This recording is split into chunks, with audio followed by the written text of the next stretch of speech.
happened to him. He didn't die from having his wrist nailed here. He didn't die from his feet. He died from suffocation. He died from suffocation. He was probably beaten beyond the pulp. If any guys or gals in here, and I hope not gals, but this world today, man, I don't know, but any guys and gals in here who've been busted in the nose before, I mean, just hit square flat in the nose. You can't hardly think. But whoa, wow. Dizzy right in the face. Your eyes tear up. Can't hardly see for a second until you get your senses back. Folks, do you realize Jesus said, I'm going to take it for you. You deserve this, but I'm going to take it for you. He said, look, the very destruction he went through. A lot of us think that, and I love The Passion of Christ. We're going to watch that as a movie night one night in here. And I keep saying that, but it's not going to happen in January. We're going to do it. We're going to watch it. But we always get this scene where the devil's kind of cocky about the whole thing, kind of walking up and enjoying that. No.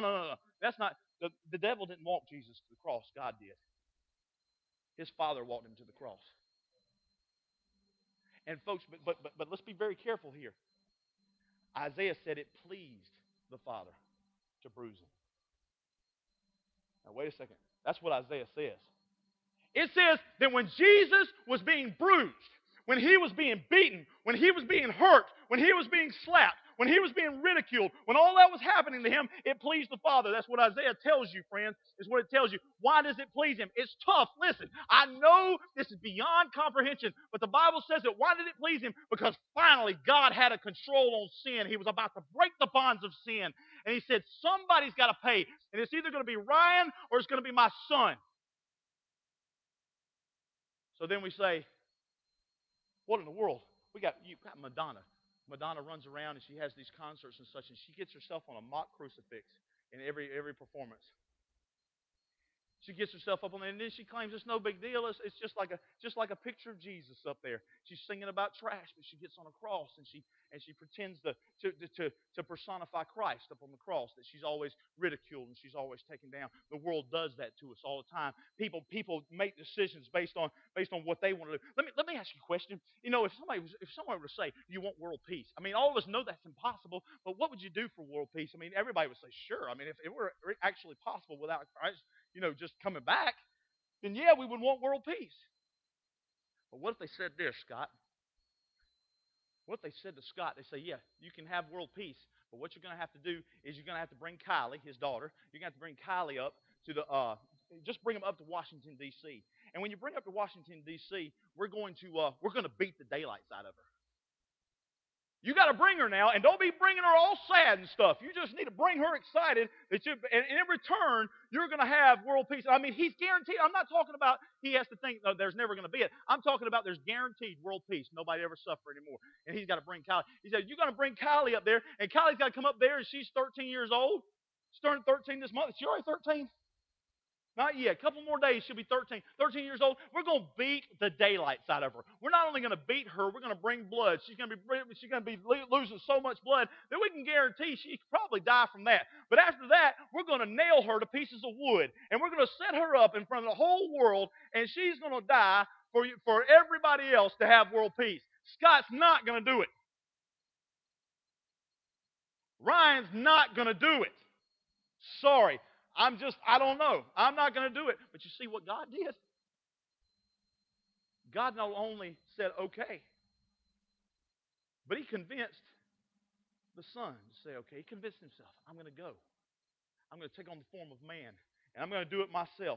That's how much he hates sin, too. You say, that's how much he loves me. That's how much he hates sin, too. That's how much he hates sin, too. The stuff that I take for granted, I say, listen, I'm talking about me. Let me talk about me for a minute. I sit there and say, you know what? I got Wednesday night. I got Sunday morning. I'll just go in there. I'll do whatever I want to do. I'm just going to do what I want to this week. And on Sunday, I can go down there and I can go to the altar and I can make it right with God. Folks, let me tell you something. If Ryan thinks for a moment that I'm going to use his grace like a credit card, I've messed up. I've messed up. God does have grace. God does forgive. He'll forgive. He's forgiven so much from me, it's ridiculous. But folks, here's the thing. If I go up to him and I say, hey, guess what, Jesus? I appreciate what you did, but you know what? I don't give a rip. I'll be back at you Sunday. I'll make it right Sunday. I'll make it right on Sunday. I'll go down and everything will be okay over and over and over and over again. Folks, why is it we think licentiousness, why is it that we think that it's going to destroy you, folks? You can't serve two masters. I can't serve two masters. I can't do it. I can't do it. If at one point I say, you know what, over here, I kind of enjoy what I used to do in life. I kind of enjoy all this over here. And then on the other side of that thing, I think, well, hey, when I go over here, everything's all right. Look, folks, and then I'm gonna do something. I'm gonna be like, well, I don't want to sit by, I don't want to sit by Travis because Travis is gonna know what's going on. He's gonna beat me up about it. Folks, just do it right. Just do what God's asked you to do. You know what the Bible says? Be holy, for I'm holy. But we forget that. Holiness is a dirty word. And I've said it in here before. But holiness is a dirty word in the Christian church anymore. It's a dirty word in the Christian church anymore. And I read this story and I thought to myself, listen, I want to see your reaction to this. This is a story of a dog now. A dog. There was a fire in a house. We were just talking about, anybody get bills? Anybody live in Lamar County? Raise your hand if you live in Lamar County. I got a bill in the mail. Bubba showed me his for fire services. I live on 11 acres of land, but we have it in like 3 parcels. But they've decided I live on 3 tracts of land. So I got all kinds of bills and stuff and everything right now. So right now, you just need to pray for my temper that I do what's right and godly and holy and do what's right. Because right now I'm not feeling that. But anyway, the house was burning down. This was recent. The dog goes in. There are people in the house. There are people in the house. There are lots of people. There are friends staying over. There's like 11 people in the house. The dog runs in, will bark and try to grab somebody and help them out, and people will come out of the house. He keeps going in and keeps going in and keeps going in and keeps going in. And everybody's out, but apparently the dog must have thought somebody was still in there and ran back in and ends up dying from smoke inhalation. You did exactly what I thought you'd do. Oh. Folks, can we think about that? A dog runs in and saves 10 or 11 people, or at least gets them where they're ready to come out, and we have sympathy on the dog with no soul. But then I tell you that God came as man and got the daylights beaten out of him and got beat up and he bled and he got nailed to a cross and he hurts and he did all that for me and he dies on the cross. And guess what? Here's what makes it worse. God was pleased with the whole event. That's what makes it worse in our eye. We don't even understand that. He's pleased with the sacrifice that was made by his son. He is pleased with it the whole time. We can't comprehend it. But instead of saying, oh, I can't believe he's done this for me, we sit there and just kind of shock and always, well, man, I've heard this 100 times. Well, come on, Ryan. What's the big deal? Why the Bible says take up our cross and follow him. Take up our cross and follow him. And we don't even understand what that means. We think that means that I had a hard time at work yesterday and I'm just taking up my cross. I'm just going to take up my cross and I'm just having to live with my cross. No, you know what it means? You know how heavy this sucker is? I made it heavy so people quit stealing it. I had a smaller version of it. As somebody said this morning, Doc said this morning, man, you need to write on the cross, thou shalt not steal. I made it big so nobody could take it out of here. But you realize it says, take up your cross and follow me. This thing's a beast. Take up your cross and follow me. It means take up your execution. Take up what one day may kill you. Take up whatever it is that you've got to sacrifice for God. You take it, and it's got to be something different than just you're aggravated with it. Your cross has to be something where somebody's absolutely ridiculing you, or they're not ridiculing you, but something that beats you down, something you can't take unless you have God helping you. When you take up a cross, you're taking up an electric chair. When you take up the cross, you might as well strap an electric chair to you. When you're wearing a cross, you're wearing an executionary symbol, which means that God died on that for you.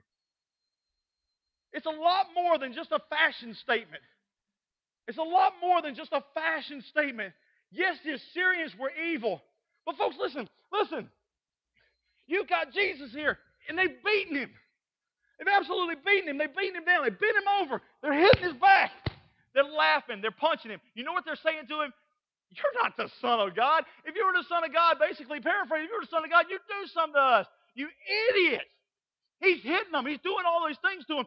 And they're doing whatever they can to mock him. They're putting a crown on him that he deserves a crown. But he never deserved what he got, which was a crown of thorns. He never deserved a crown of thorns. They would salute him in mockery. They cast lots for his clothes. They did all of that stuff. Folks, don't we understand Don't we understand that he took the very thing that I deserved?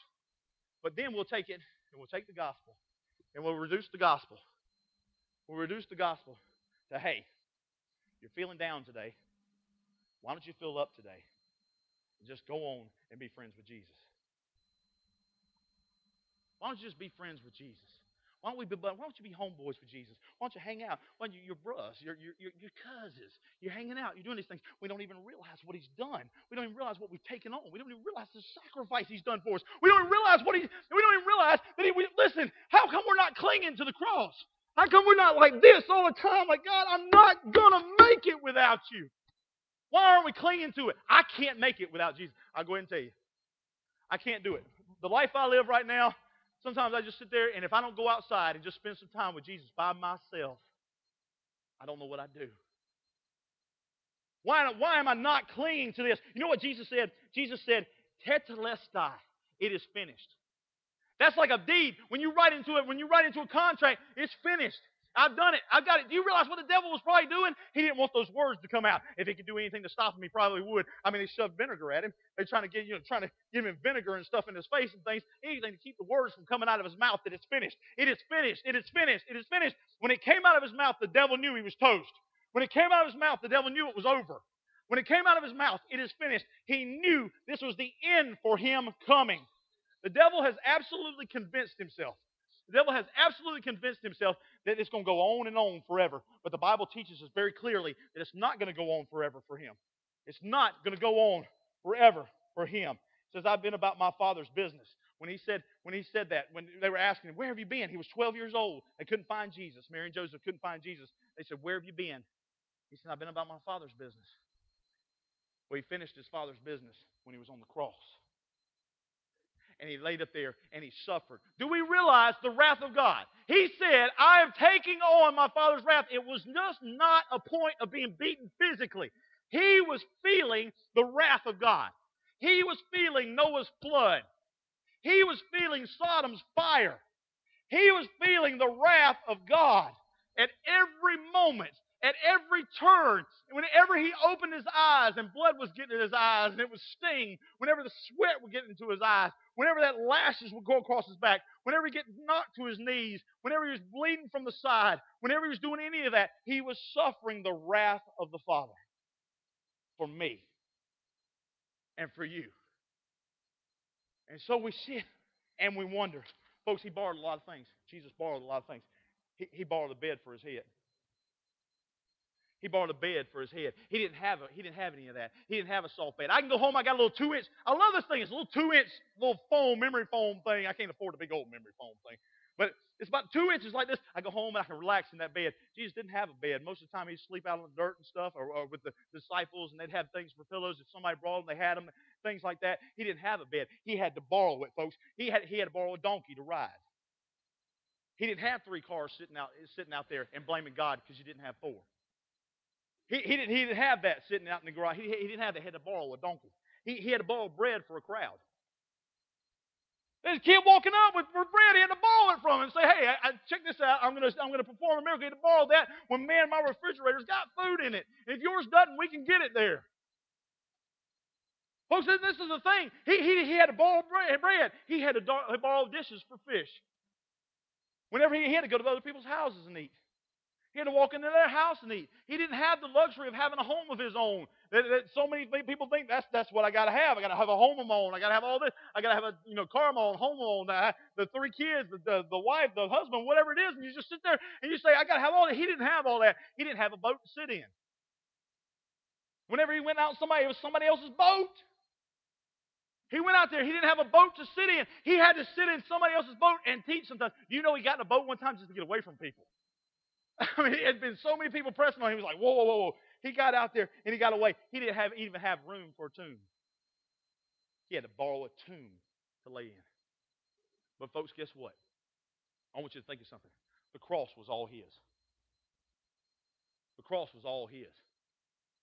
That was his to bear. He had to come in and he had to take that from me.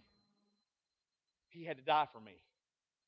So when people come down and they want to be born again, when they want to be saved, when you're talking to somebody about Jesus, I tell you,